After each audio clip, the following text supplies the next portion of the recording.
আজকে আমি আপনাদেরকে একটা হতাশার গল্প শোনাতে চাই। আর তা হলো, আমি আজকে আসছিলাম সাঙ্গু নদীতে ঘোরার জন্য। আর এই নদীটির দৈর্ঘ্য হচ্ছে প্রায় 298 কিলোমিটার। আর 298 কিলোমিটার দৈর্ঘ্যের মানে এত লম্বা একটা নদীর পানি এখন কীরকম অবস্থায় আছে সেটা দেখলে আপনি নিজেও হতাশ হবেন। দেখতে পারতেছেন এখন পানি প্রায় শুকিয়ে গেছে, নদীর পানি নেই বললেই চলে। আর অনেক জায়গা দিয়ে হচ্ছে চর জেগে উঠছে, মানে ওইখান দিয়ে নৌকা চলবে না, মানে বালু জেগে উঠছে। এখানে কি আমি এটাই, আমি কোনটায়?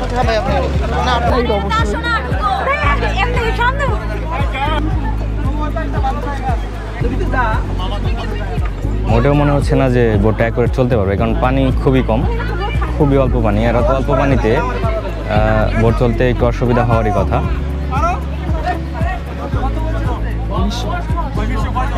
পানিও যতটা স্বচ্ছ আগে শোনা গেছে ওরকম স্বচ্ছ না, স্বচ্ছ হয় বা যখন পানি অনেক বেশি হয় তখন। তো অবশেষে আমরা এখন রওনা দিব আমাদের নৌকাটা নিয়ে।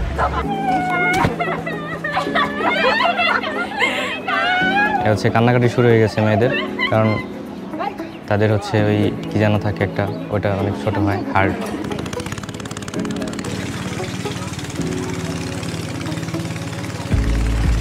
মূলত প্রথমে ভাবছিলাম যে খুবই হতাশ হইতে হবে, বাট ততটাও হতাশ হই নাই আমরা যদিও, কারণ পানি ওইখানে কম থাকলেও এখানে তার চাইতে একটু বেশি আছে। আর এখানে খুব ভালোভাবে নৌকা চলতেছে, এখানে মনে হচ্ছে বেশ ভালো পরিমাণে পানি আছে। আর এখান থেকে কী যেন করতেছে তারা, মেবি বাঁশ দিয়ে কিছু বানাচ্ছে।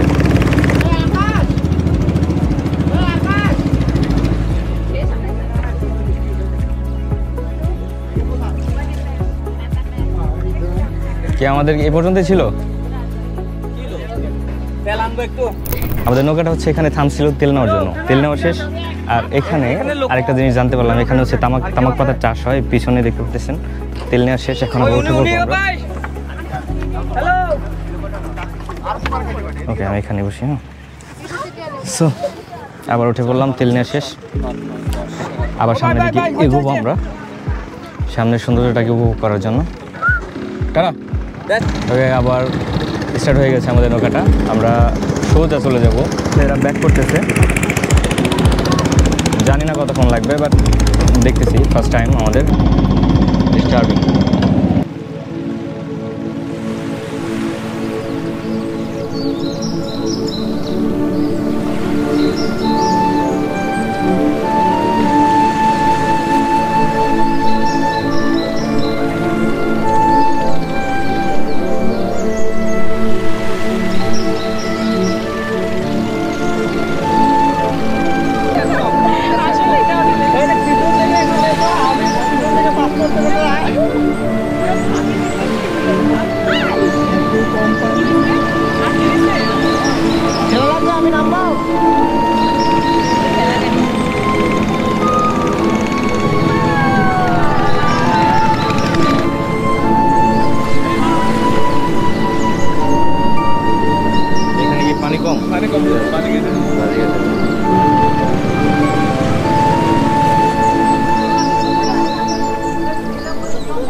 তো ফাইনালি আমরা আমাদের গন্তব্যস্থানে চলে আসছি, বাট আমাদের প্রধান যে ব্যাপারটা ছিল মেইন, সেটাই হচ্ছে নৌকা ভ্রমণ।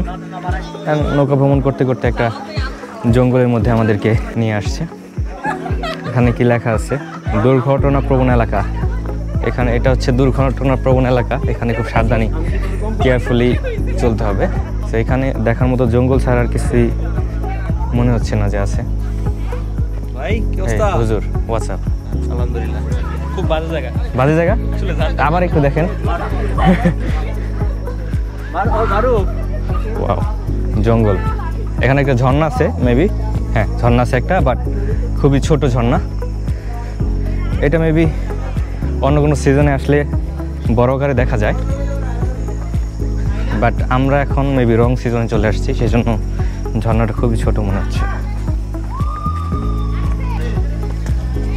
ইমন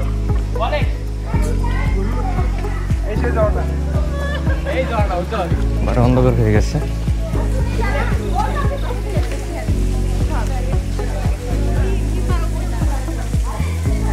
ঝর্ণা ছোট কিংবা বড়, ঝর্ণা তো ঝর্ণাই, ঝর্ণা দেখার ফিলিংসটাই হচ্ছে অন্যরকম।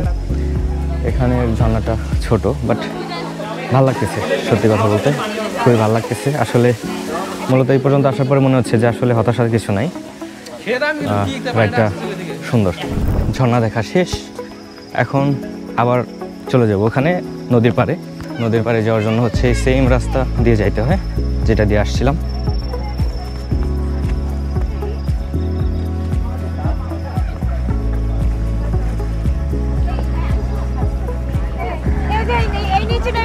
যে ঝর্ণাটা আমরা দেখতেছিলাম এ হচ্ছে সেই ঝর্ণার পানি। তাহলে বোঝা যাচ্ছে কিরকম ঝর্ণা, এটা একটু একটু পানি।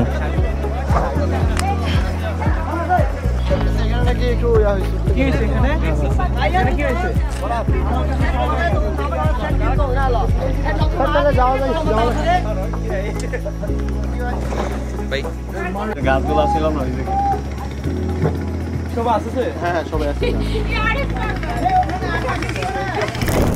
নদীর পানির পরিমাণ খুব কম থাকার কারণে আমাদের ভ্রমণটি ততটাও সহজ ছিল না, কারণ নৌকাটি বিভিন্ন জায়গায় বেঁধে যাচ্ছিল এবং দিনে মোটামুটিভাবে চলে গেলেও রাতে খুবই ঝামেলা হয়ে যায়। রাতে খুবই ডিফিকাল্ট হয়ে যাচ্ছিল তাদের নৌকা চালানো, কারণ একটু পরপরই বেঁধে যাচ্ছিল এবং একটি পর্যায়ে গিয়ে নৌকাটি থেমে যায় এবং নৌকাটি রিস্টার্ট হচ্ছিল না।